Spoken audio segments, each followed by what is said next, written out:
Lecture du livre de Ellen G. White, intitulé Le ministère de la guérison. Chapitre 2. Les jours de ministère. Dans un foyer de pêcheurs de Capernaum, la belle-mère de Pierre, étendue sur son lit de malade, avait une violente fièvre, et on parla d'elle à Jésus. Le Seigneur toucha sa main, et la fièvre la quitta. Elle se leva et servit Jésus et ses disciples. Luc 4, verset 38. Marc 1, verset 30. Matthieu 8, verset 15. La nouvelle se répandit rapidement. Le miracle eut lieu un sabbat, et par peur des rabbins, le peuple n'osa pas venir pour être guéri avant le coucher du soleil. Alors, des maisons, des magasins, des marchés, les habitants de la cité se pressèrent vers l'humble demeure qui abritait Jésus. On amenait les malades couchés sur leurs grabats, appuyés sur leurs béquilles, ou, soutenus par des amis, ils titubaient faiblement en présence du Sauveur. Heure après heure, ils venaient et repartaient, car nul ne savait si demain le grand médecin serait encore parmi eux. Jamais encore Capernaum n'avait été témoin d'une journée comme celle-ci. L'air était rempli de voix triomphantes et de cris de délivrance. Jésus ne cessa son œuvre que lorsque le dernier malheureux eut été soulagé. La nuit était bien avancée, quand la multitude s'éloigna et que le silence tomba sur la maison de Simon. Une fois terminée la longue journée mouvementée, Jésus chercha du repos. Tandis que la ville était endormie, pendant qu'il faisait encore très sombre, le Sauveur se leva et sortit pour aller dans un lieu désert, où il pria. Marc 1, verset 35. Tôt le matin, Pierre et ses compagnons vinrent dire à Jésus que la foule de Capernaum était à sa recherche. Ils furent surpris par la réponse du Christ. Il faut aussi que j'annonce aux autres villes la bonne nouvelle du royaume de Dieu, car c'est pour cela que j'ai été envoyé. Luc 4, verset 43. Dans les mois envahissants, Capernaum résidait le danger que l'objet de sa mission soit perdu de vue. Jésus ne pouvait se contenter d'attirer l'attention sur lui-même en tant que thaumaturge ou guérisseur de maux physiques. Il cherchait à attirer les hommes à lui, comme à leur sauveur. Les gens étaient prêts à croire qu'il était venu en roi pour établir un royaume terrestre. Mais Jésus désirait tourner leurs esprits du terrestre au spirituel. Un simple succès mondain gênerait son œuvre. L'admiration d'une foule frivole s'accordait mal à son tempérament. À sa vie ne se mêlait aucun égoïsme. L'hommage que le monde offre à la position, à la richesse ou au talent était étranger au Fils de l'homme. Jésus n'employa aucun moyen utilisé par les hommes pour obtenir l'allégeance ou l'hommage. Des siècles avant sa naissance, il avait été prophétisé à son sujet. Il ne criera point, il n'élèvera point la voix, et ne la fera point entendre dans les rues. Il ne brisera point le roseau cassé, et il n'éteindra point la mèche qui brûle encore. Il annoncera la justice selon la vérité. Ésaïe 42, versets 2 et 3. Les pharisiens recherchaient les honneurs par leur ritualisme scrupuleux, l'ostentation de leur culte et leurs aumônes. Ils prouvaient leur zèle pour la religion en faisant un thème de discussion. Les disputes entre des sectes opposées étaient longues et violentes. Dans les rues, il n'était pas rare d'entendre monter les voix irritées de sages docteurs de la loi engagés dans de vives controverses. La vie de Jésus était en contraste marqué avec tout cela. Dans sa vie, pas de disputes bruyantes, pas de culte ostentatoire, aucun geste pour obtenir les applaudissements. Le Christ était caché en Dieu, et Dieu était révélé dans le caractère de son Fils. C'est vers cette révélation que Jésus désirait diriger l'esprit du peuple. Le soleil de justice n'éclata pas dans toute sa splendeur sur le monde pour aveugler les sens par son éclat. Au sujet du Christ, il est écrit: sa venue est aussi certaine que celle de l'aurore. Osée 6, verset 3. La lumière de l'aube vient doucement, paisiblement sur la terre, dissipant les ténèbres et éveillant le monde à la vie. Ainsi se leva le soleil de justice, ayant la guérison sous ses ailes. Malachie 4, verset 2. Voici mon serviteur que je soutiendrai, mon élu, en qui mon âme prend plaisir. Ésaïe 42, verset 1. Tu as été un refuge pour le faible, un refuge pour le malheureux dans la détresse, un abri contre la tempête, un ombrage contre la chaleur. Ésaïe 25, verset 4. Ainsi parle Dieu, l'Éternel, qui a créé les cieux et qui les a déployés, qui a étendu la terre et ses productions, qui a donné la respiration à ceux qui la peuplent, et le souffle à ceux qui y marchent. Moi, l'Éternel, je t'ai appelé pour le salut, et je te prendrai par la main, je te garderai, et je t'établirai pour traiter alliance avec le peuple, pour être la lumière des nations, pour ouvrir les yeux des aveugles, pour faire sortir de prison le captif, et de leur cachot ceux qui habitent dans les ténèbres. Ésaïe 42, versets 5 à 7. Je ferai marcher les aveugles sur un chemin qu'ils ne connaissent pas. Je les conduirai par des sentiers qu'ils ignorent. Je changerai devant eux les ténèbres en lumière, et les endroits tortueux en plaine. Voilà ce que je ferai, et je ne les abandonnerai point. Verset 16. Chantez à l'Éternel un cantique nouveau. Chantez ses louanges aux extrémités de la terre. Vous qui voguez sur la mer, et vous qui la peuplez, îles et habitants des îles, que le désert et ses villes élèvent la voix, que les villages occupés par Kédar élèvent la voix, que les habitants des rochers tressaillent d'allégresse, que du sommet des montagnes retentissent des cris de joie, qu'on rende gloire à l'Éternel, et que dans les îles on publie ses louanges. Versets 10 à 12. Cieux, réjouissez-vous, car l'Éternel a agi. Profondeur de la terre, retentissez d'allégresse. Montagnes, éclatez en cris de joie. Vous aussi, forêts, avec tous vos arbres. Car l'Éternel a racheté Jacob. Il a manifesté sa gloire en Israël. Ésaïe 44, verset 23. Depuis le donjon d'Hérode, désappointé et perplexe concernant l'œuvre du Sauveur, Jean-Baptiste observait et attendait. Il envoya 2 de ses disciples à Jésus avec ce message: « Es-tu celui qui doit venir ou devons-nous en attendre un autre ?» Le Sauveur ne répondit pas immédiatement à la question des disciples, tandis que ceux-ci attendaient, étonnés par le silence du Maître. Les affligés venaient au Christ. La voix du grand médecin pénétrait dans les oreilles des sourds. Un mot, un attouchement de sa main ouvrait les yeux aveugles à la lumière du jour, au paysage de la nature, au visage de leurs amis et à celui de leur libérateur. Sa voix frappait les oreilles des mourants et ils se levaient, remplis de santé et de force. Des démoniaques paralysés obéissaient à sa parole, leur folie les quittait, et ils l'adoraient.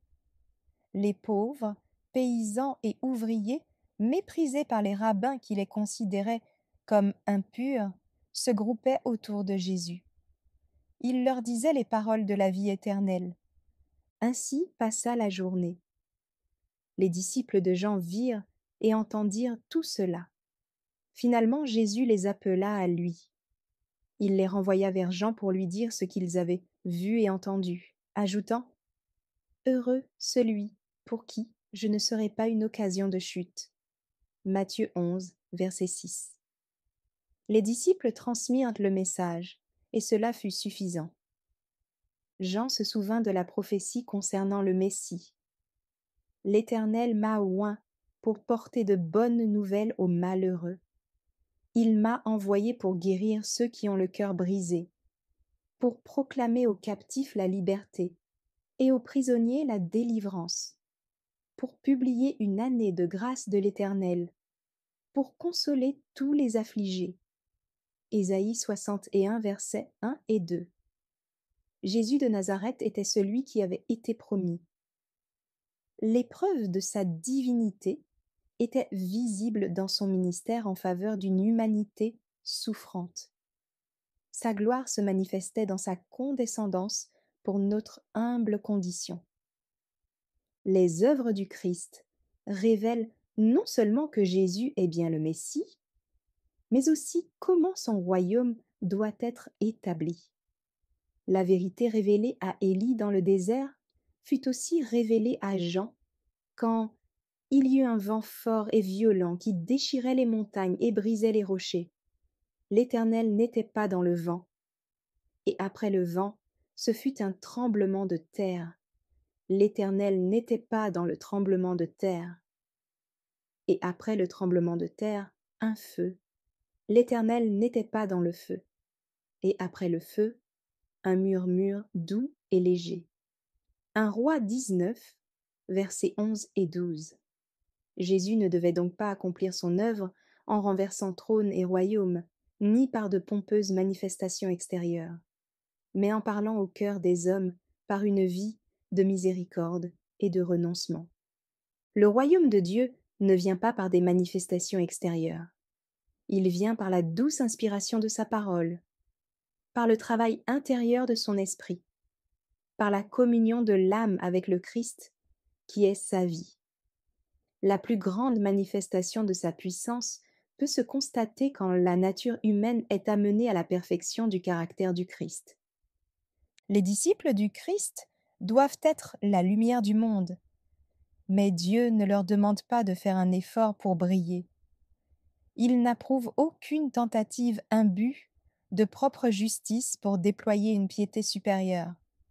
Il désire que leur âme soit imprégnée des principes des cieux. Ensuite, quand ils sont en contact avec le monde, ils révèlent la lumière qui est en eux. Leur fidélité inébranlable dans chaque acte de leur vie sera un moyen d'illumination. Richesse et position en vue, vêtements onéreux, édifices ou ameublements somptueux ne sont pas essentiels à l'avancement de l'œuvre de Dieu. Pas plus que les réussites applaudies par les hommes et n'encourageant que la vanité. Les manifestations mondaines, quelque imposantes qu'elles soient, n'ont aucune valeur aux yeux de Dieu. Plus que le visible et le temporel, il apprécie l'invisible et l'éternel. Les premiers n'ont de valeur que dans la mesure où ils représentent les seconds. Les œuvres d'art les mieux choisies n'ont aucune beauté comparable à celle du caractère, lequel est le fruit de l'œuvre du Saint-Esprit dans l'âme. Quand Dieu donna son Fils à notre monde, il dota les êtres humains de richesses impérissables, des richesses auprès desquelles les trésors des hommes, accumulés depuis le début du monde, ne sont que néant. Le Christ est venu sur la terre et s'est tenu au milieu des enfants des hommes, chargés de tout l'amour accumulé dans l'éternité.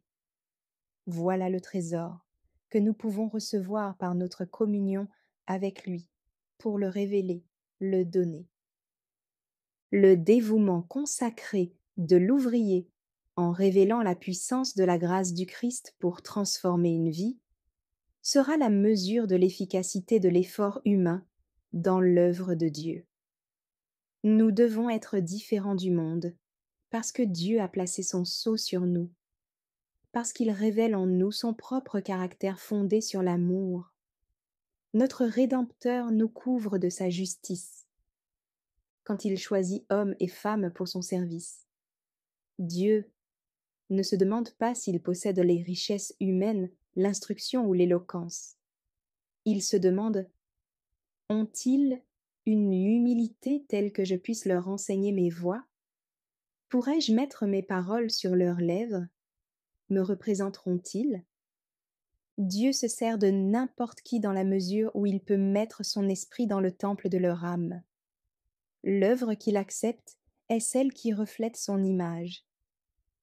Les lettres de créance que ses disciples doivent présenter au monde, ce sont les caractéristiques indélébiles des immortels principes divins. Il prendra les agneaux dans ses bras. Tandis que Jésus œuvrait dans les rues des villes, des mamans portant leurs petits, malades ou mourants, s'efforçaient de traverser la foule pour parvenir à attirer son attention. Regardez ces mères, pâles, fatiguées, presque désespérées, mais pourtant décidées et persévérantes. Portant leur fardeau de souffrance, elles cherchent le Sauveur. Alors qu'elles sont repoussées par la foule houleuse, le Christ se fraye un chemin vers elles, pas à pas, jusqu'à ce qu'il soit à leur côté. L'espoir jaillit dans leur cœur. Quand elles obtiennent son attention et voient dans ses yeux tant de pitié et d'amour, des larmes de joie coulent de leurs yeux. Distinguant l'une d'entre elles, le Sauveur l'invite à se confier en disant: « Que puis-je faire pour toi ?» Elle exprime son grand besoin dans un sanglot. « Maître, que tu guérisses mon enfant. » Le Christ prend le petit des bras de sa mère et la maladie s'enfuit sur le champ. La pâleur de la mort n'est plus. Le flot vivifiant coule dans les veines. Les muscles reçoivent de la force. Le Christ prononce des paroles de paix et de réconfort pour la mère. Puis un autre cas, tout aussi urgent, lui est présenté. Une fois de plus, le Christ met à contribution son pouvoir vivifiant. Tous rendent honneur et louange à celui qui accomplit des faits si merveilleux. Nous insistons beaucoup sur la grandeur de la vie du Christ. Nous parlons des œuvres merveilleuses qu'il accomplit, des miracles qu'il fit, mais l'attention qu'il portait aux choses considérées comme insignifiantes est une preuve plus importante encore de sa grandeur. Les Juifs avaient coutume d'amener les enfants auprès d'un rabbin pour qu'il les bénisse en leur imposant les mains. Mais les disciples pensaient que l'œuvre du Sauveur était trop importante pour être interrompue de cette façon. Quand les mères vinrent à Jésus, désireuses de le voir bénir leur tout petit, les disciples considérèrent cela d'un mauvais œil. Selon eux, ces enfants étaient trop jeunes pour qu'une rencontre avec Jésus leur soit bénéfique. Jésus n'apprécierait pas la présence de ses enfants, conclurent-ils. Mais le Sauveur comprit le souci de ces mères d'élever leurs enfants selon la volonté de Dieu. Il avait entendu leurs prières. Il les avait lui-même attirées en sa présence. Une mère avec son enfant avait quitté son domicile pour rencontrer Jésus. En route, elle parla de sa quête à sa voisine. Celle-ci manifesta son désir de voir ses enfants bénis par Jésus. Ainsi, plusieurs mères vinrent ensemble, amenant leurs petits. Certains de ces enfants avaient dépassé l'âge de l'enfance et de l'adolescence. Quand elles firent connaître leur désir, Jésus reçut avec sympathie la demande faite timidement et avec émotion. Mais il attendit pour voir comment les disciples allaient les traiter. Quand il vit que ses amis, croyant lui rendre service, reprenaient ces mères et les renvoyaient, il leur montra leur erreur en disant: « Laissez venir à moi les petits enfants, et ne les en empêchez pas, car le royaume de Dieu est pour ceux qui leur ressemblent. » Marc 10, verset 14. Il prit les enfants dans ses bras, posa ses mains sur eux et leur donna la bénédiction pour laquelle ils étaient venus. Les mères furent consolées. Elles rentrèrent chez elles réconfortées et bénies par les paroles du Christ. elles furent encouragées à reprendre leur fardeau avec une nouvelle sérénité et à travailler avec espoir pour leurs enfants. Si les scènes subséquentes de la vie de ce petit groupe pouvaient être révélées, nous verrions les mères rappelant à l'esprit de leurs enfants la scène de ce jour, leur répétant les paroles affectueuses du Sauveur. Nous verrions aussi combien de fois au cours des années, le souvenir de ces paroles aida les enfants à rester dans le chemin marqué pour les racheter du Seigneur. Le Christ est aujourd'hui encore le même Sauveur rempli de compassion qui marchait autrefois parmi les hommes. Il vient tout aussi sûrement à l'aide des mères maintenant que lorsqu'il prenait les enfants de Judée dans ses bras. Les enfants de nos foyers ont été rachetés par son sang aussi bien que ceux d'antan. Jésus connaît le fardeau de chaque cœur maternel. Celui dont la mère lutta contre les privations et la pauvreté sympathise avec chaque mère dans ses travaux. Il fit un long voyage pour soulager le cœur anxieux d'une femme cananéenne. Il agira de même pour les mères d'aujourd'hui.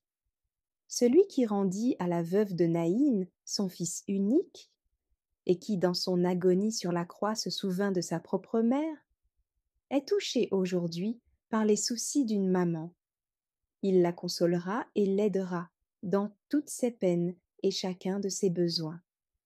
Que les mères présentent leurs soucis à Jésus. Elles trouveront la grâce suffisante pour les aider à prendre soin de leurs enfants.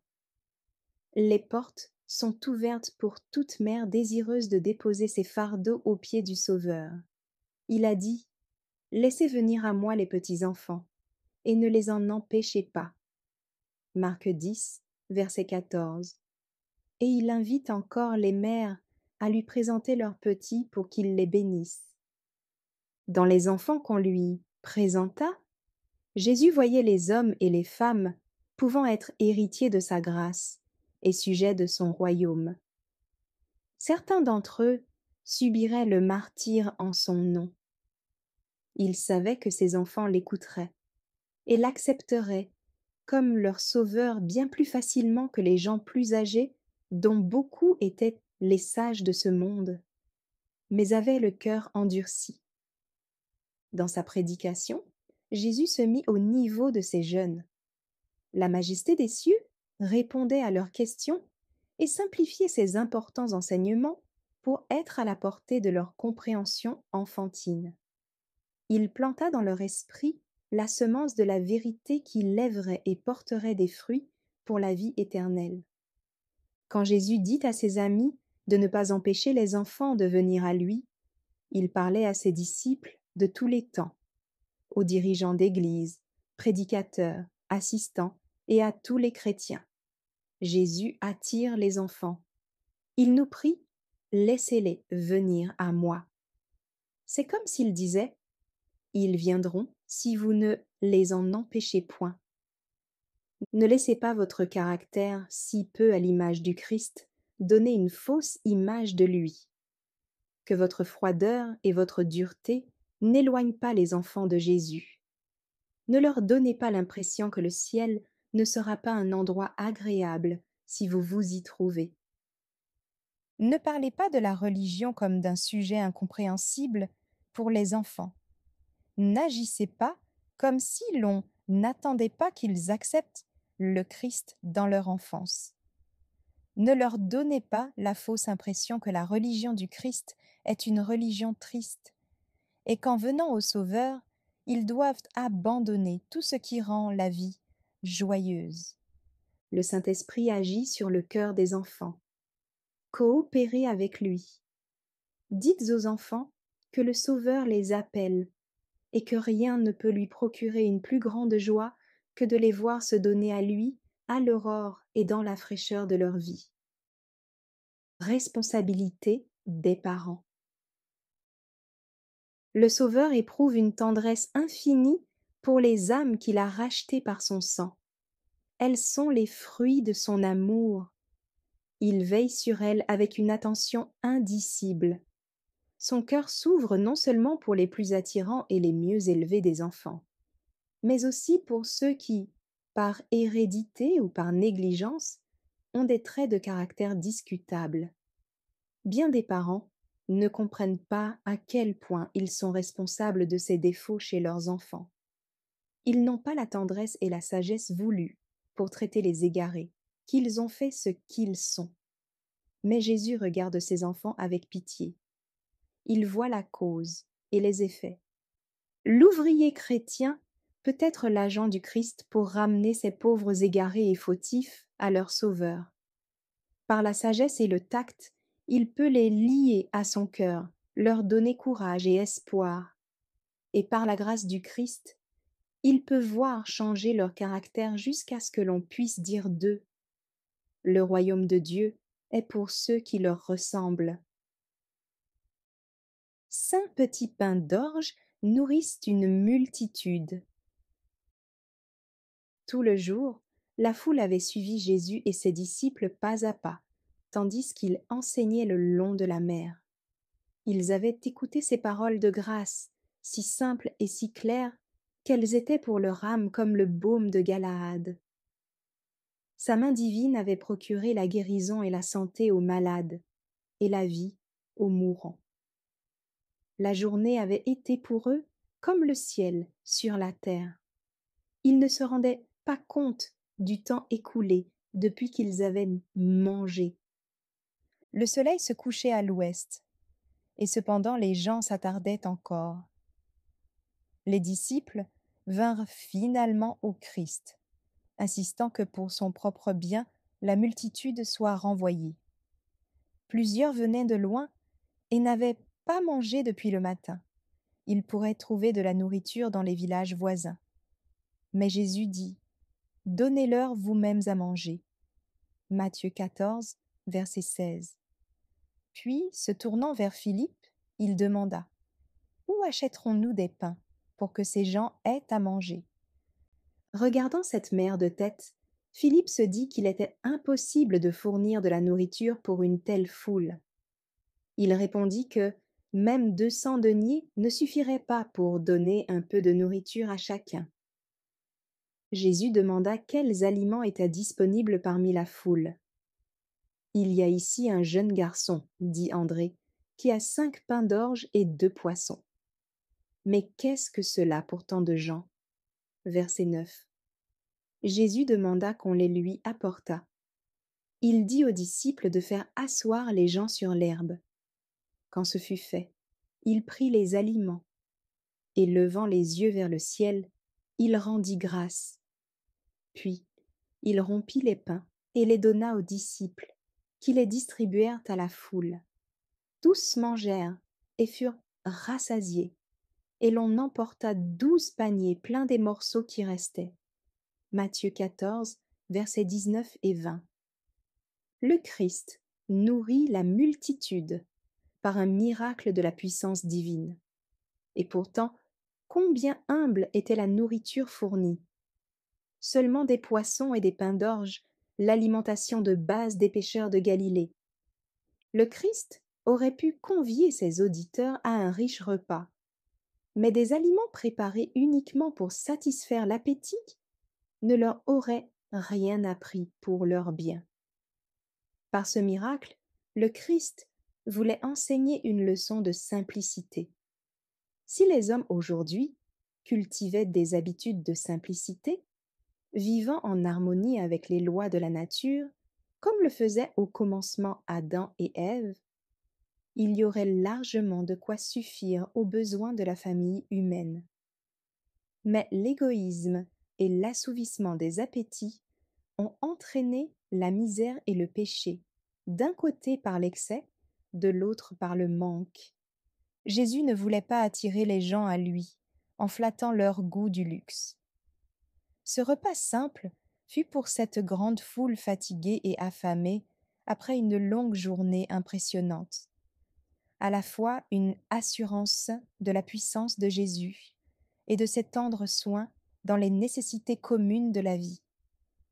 Le Sauveur n'a pas promis aux siens le luxe du monde. Leur lot peut être dans la pauvreté. Mais il a donné sa parole que leurs besoins seraient satisfaits Il a promis ce qui est meilleur que les biens terrestres, le réconfort de sa présence. Quand tous eurent mangé, il resta de la nourriture en abondance.